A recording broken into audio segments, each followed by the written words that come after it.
उपासक की जब ऐसी स्थिति आती है कि वो अपने आत्मस्वरूप प्रभु को सर्वत्र देखता है, जो सर्व को अपने आत्मस्वरूप में देखता है, उस आए हुए सामने सेवा को, चाहे व्यक्ति की हो, पशु की हो, किसी की भी हो, वो ऐसे सेवा करता है जैसे अपने शरीर की हम सेवा करते हैं। इसमें दो बातें हैं। एक है कि बहुत प्रियता से सेवा करते हैं अपने शरीर की। दूसरी बात है, हम शरीर की सेवा करने के बाद कोई पुण्य लाभ या कोई हमारा यश कीर्ति करे, ऐसी आकांक्षा नहीं होती, क्योंकि मेरा शरीर है। ऐसे ही संपूर्ण चराचर को श्री भगवान कहते हैं, वो अपने शरीर की उपमा से सब जगह सुख दुख का अनुभव करता है। सब सुखी है, सब आनंदित हैं, ऐसा उसका भाव रहता है। आनंदित रहें, सुखी रहें। पर यह भाव तभी रह सकता है जब आप सीमा से हटे। आपने अपनेपन को कुछ सीमा में जोड़ रखा है, अपने शरीर की सीमा में, अपने शरीर के संबंधियों की सीमा में। बस किसी को भी दुख हो, हमें सुख होना चाहिए, और सब चाहे जितने भूखे प्यासे कष्ट सहें, बस जो हमारे सगे स्नेही संबंधी हैं, इनको सब सुख प्राप्त हो। बस ये मोह ग्रसित सीमा का जब तक आप नाश नहीं करेंगे, तब तक सार्वभौम श्री भगवान की सच्ची उपासना नहीं होगी। विश्वंभर भगवान सब रूप, वास्तविक सत्य, वही सब रूपों में खेल रहे। वो आपका अशुभ नाश करने के लिए सेवा का अवसर देते हैं। पशु पक्षी व्यक्ति आदि के रूप में हमारे सामने ऐसी परिस्थिति आती है कि हमें सेवा करनी चाहिए, तो हमें उस समय उस सेवा का उल्लंघन नहीं करना चाहिए।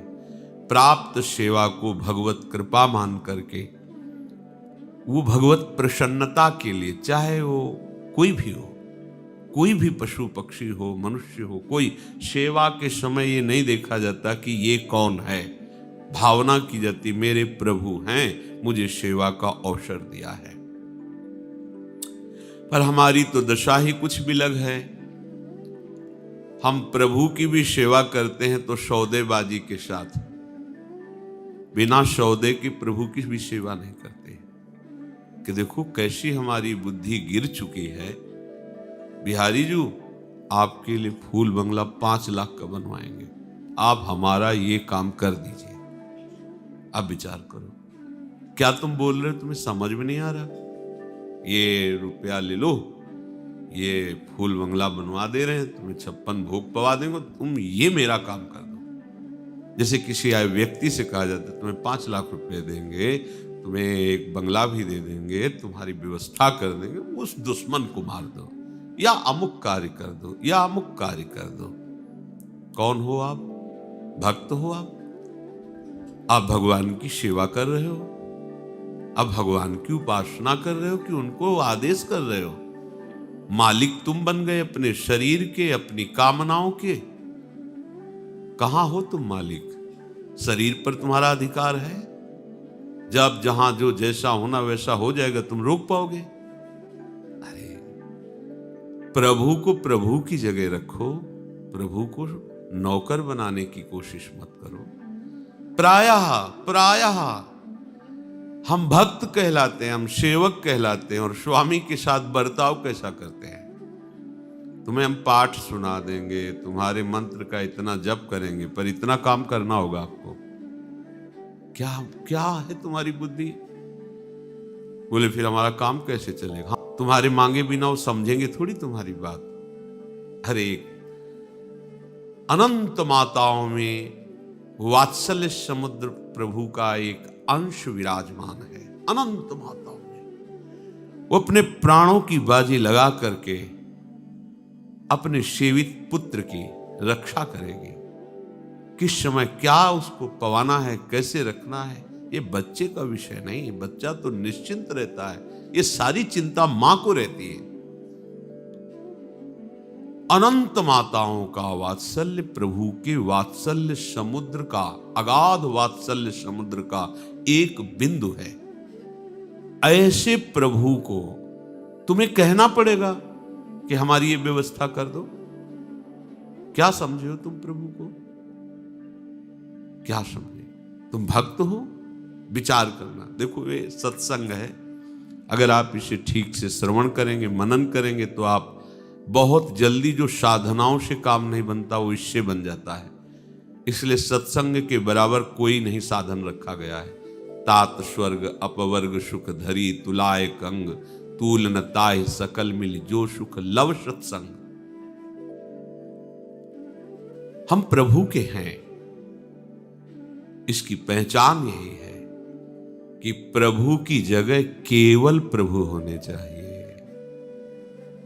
प्रभु की जगह कोई वस्तु प्रभु बनकर, कोई व्यक्ति प्रभु बनकर, कोई व्यवस्था, कोई घटना, कोई परिस्थिति प्रभु हमारा न बन पावे।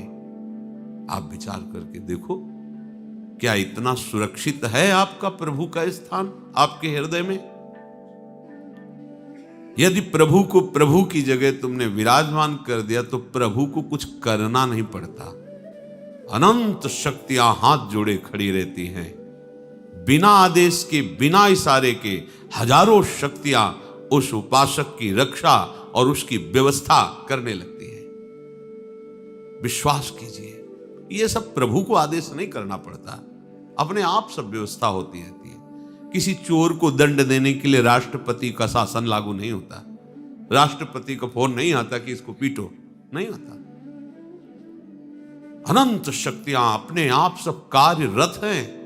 जहां आप प्रभु की शरण में होकर विश्वास करके अपनी बिल्कुल चिंता छोड़ दी, प्रभु का केवल चिंतन तुम्हारा कार्य है। भगवान की मांग है, वो चाहते हैं तुम्हें करना पड़ेगा। अनन्यस चिंतयन्तो माम, बस इतना तुम्हारा कार्य है। अनन्य चिंतन, अनन्य आश्रय। फिर तुम्हें मांग नहीं करनी पड़ेगी। कैसे मांग करनी पड़ेगी? सर्वज्ञ, सर्वत्र, सर्वशक्तिमान और सर्वसुहृद, सुहृदम सर्वभूतानाम। ओहो, विचार करो आप। जिसको हमने अपने प्रभु के स्थान पर विराजमान किया है वो सर्वज्ञ है, उसको बताने की जरूरत नहीं। वो सर्वशक्तिमान है, कुछ भी ऐसा नहीं जो उससे हो नहीं सकता। जो था, जो है, जो होगा, सब उसी से होता है। वो सर्वत्र है, तुम्हारे पास है, और वो आपको बहुत प्यार करते हैं। सुहृदम सर्वभूतानाम।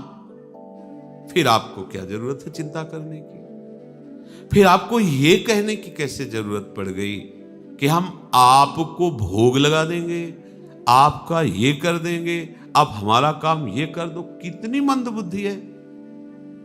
ऐसे सर्व समर्थ स्वामी से काम करवाना चाहते हो? अरे ये आपका काम नहीं है, उन्हीं का काम है। ये सृष्टि उन्हीं की है। उसी सृष्टि में तुम भी एक हो, वो सब कुछ देख रहे हैं। तुम जो गलती कर रहे हो, अभिमान कर रहे हो, कर्तृत्व भोक्तृत्व भाव रख रहे हो, यही तुम्हारी समस्या है। इस समस्या से उठो। एक आदमी ट्रेन के डिब्बे में दौड़ रहा था, इधर से उधर, इधर से उधर। एक बैठा विवेकी पुरुष देखा, अरे भाई क्यों दौड़ रहे हो? बोले हमें अमुक स्टेशन जाना है। अरे बोले तू बैठ जा, ट्रेन चल रही है, तू तो आराम से बैठ जा। बस ऐसे ही ये सृष्टि चक्र चल रहा है, तुम्हारे चला है थोड़ी चल रहा है। काल चक्र घुमा रहा पूरी सृष्टि को, उसी में तुम घूम रहे हो। अब तुम घूमना बंद करो, पिस जाओगे इस घूमने में। बैठ जा आश्रय लेकर प्रभु का। जो प्रभु आज्ञा कर रहे हैं वैसी चेष्टा उन्हीं के बल से करो। कोई भी चाह प्रभु से मत करो। वो सब जान रहे, बिना मांगे अन मांगे आगे आवेगो जीव पल लागे पल को। श्री स्वामी हरिदास जी महाराज कह रहे, तुम्हें तो केवल हरि भज छाणी न मान नरतन को। मति बंछय रे तिल तिल धन को, अन मांगे आगे आवे गो, जीव पल लागे पल को। हरि, प्रतिपल तुम्हें केवल भजन करना है। भजन करने वाले के जीवन में प्रभु की कृपा कवच बनकर के उपस्थित हो जाती है। कोई उसे बाधा नहीं पहुंचा सकता, किसी भी तरह की, आंतरिक न बाह्य। और प्रभु की कृपा कामधेनु बनकर के उसके पास रहती है। जहां जो आवश्यकता होती है वो बहुतायत, जिधर देखो बहुतायत, क्योंकि साक्षात भगवत कृपा वहां विराजमान है। इसे आप ऐसा न कहें कि ये तो किसी महापुरुष के पास होती होगी, नहीं। भगवान के वचन की सत्यता है और वो कह रहे सब पर मोरी बराबर दाया। लो, प्रभु कह रहे मानो ना ये बात, सब पर मोरी बराबर दाया। मैं सबको प्यार करता हूं, बराबर प्यार करता हूं, तो मेरे को समझ में क्यों नहीं आ रहा? क्योंकि दया का उल्टा करो तो याद। तुम प्रभु को अपनी याद में नहीं बसाए, संसार को बसाए हो, इसलिए उनकी दया को तुम नहीं समझ पा रहे। तुम याद में हो तो उनकी दया का प्रतिपल तुम्हें अनुभव होगा। उपासक, ये श्लोक बड़ा महामहिम है जो भगवान कह रहे हैं। जब तक ये बात नहीं आती तब तक उपासना रंग नहीं लाती। चराचर जगत मेरे भगवान का स्वरूप है।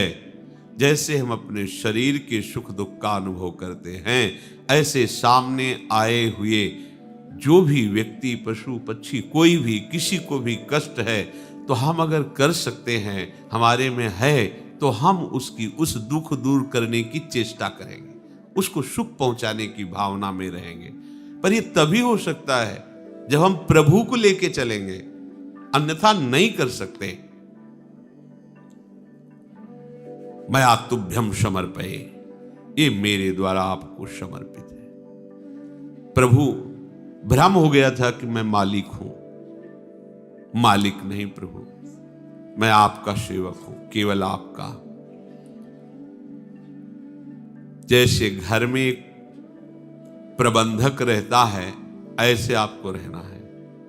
नाथ सकल संपदा तुम्हारी, मैं सेवक समेत सुत नारी। जो कुछ है ये सब आपकी सेवा की सौंध है।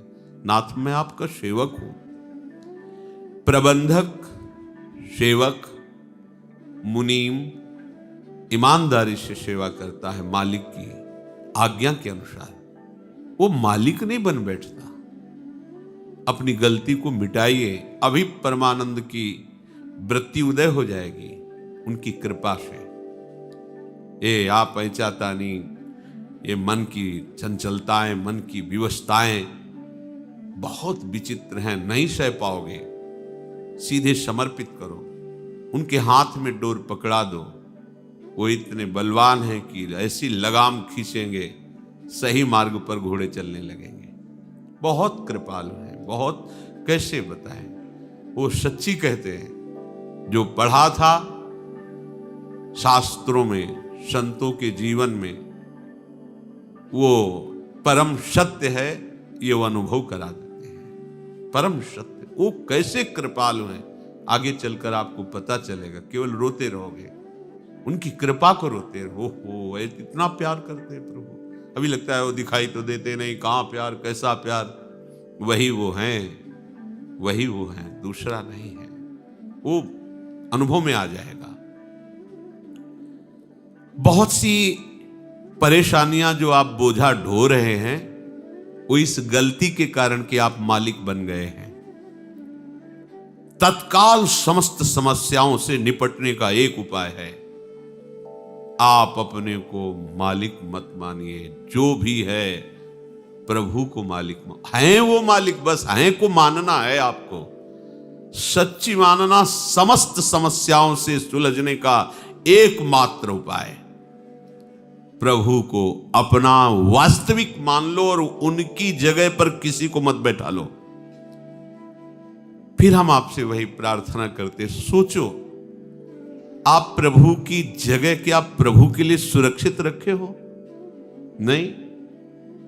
चंद रुपयों के लिए, चंद भोग सामग्री के लिए, चंद सम्मान के लिए हम अपने प्रभु को भूल जाते हैं। सम्मान को प्रभु मान लेते हैं, भोग को प्रभु मान लेते हैं, धन को प्रभु मान लेते हैं। थोड़ा सा कोई प्रगट में सहयोग कर दे, उसको हम प्रभु से ज्यादा मान लेते हैं। प्रभु के लिए केवल प्रभु, बस।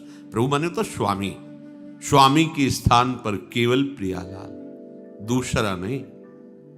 हमारी स्थिति अभी नहीं बन पा रही। पकड़ो सत्संग में इस बात को, प्रभु के समान कोई नहीं हो सकता, तो उनसे बढ़कर कौन हो सकता है?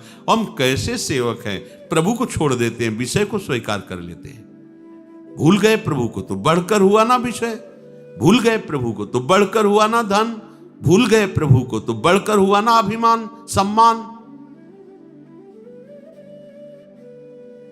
सिर्फ आपको संभालने का कार्य दिया गया है, आपके स्वामी प्रभु ही हैं, ये स्वीकार करना है। ईमानदारी तुम्हारी यही रहेगी कि सब सामग्री सेवा की है और तुम सेवक हो। जिस समय तुम्हारा कहीं भी अपनापन नहीं रहेगा, मालिकपन नहीं रहेगा, उस समय तुम्हें कृपा का अनुभव होना शुरू हो जाएगा। कैसे प्रभु दुलार कर रहे हैं, कैसे संभाल रहे हैं। अभी बेईमानी है इसलिए ठीक समझ में नहीं आ रहा। तुम्हारे पास कुछ तुम्हारा ना बचे तुम्हारे हृदय में, इसका भाव समझिएगा। तुम्हारे पास कुछ तुम्हारा ना बचे तुम्हारे हृदय में। हृदय में जब खोजो तो तुमको लेकर के और तुम्हारे को लेकर कुछ नहीं बचना चाहिए। ये तो सब प्रियाजू का है, मेरा क्या, मेरी तो सिर्फ प्रियाजू है। अब आपकी जो आनंदमयी वृत्ति उठे, इसीलिए आनंदमयी वृत्ति नहीं उठ रही सब भगवत कार्य करते हुए भी, देख लो आप, क्योंकि आप भगवत कार्य करने वाले हैं, आपके पास सब है।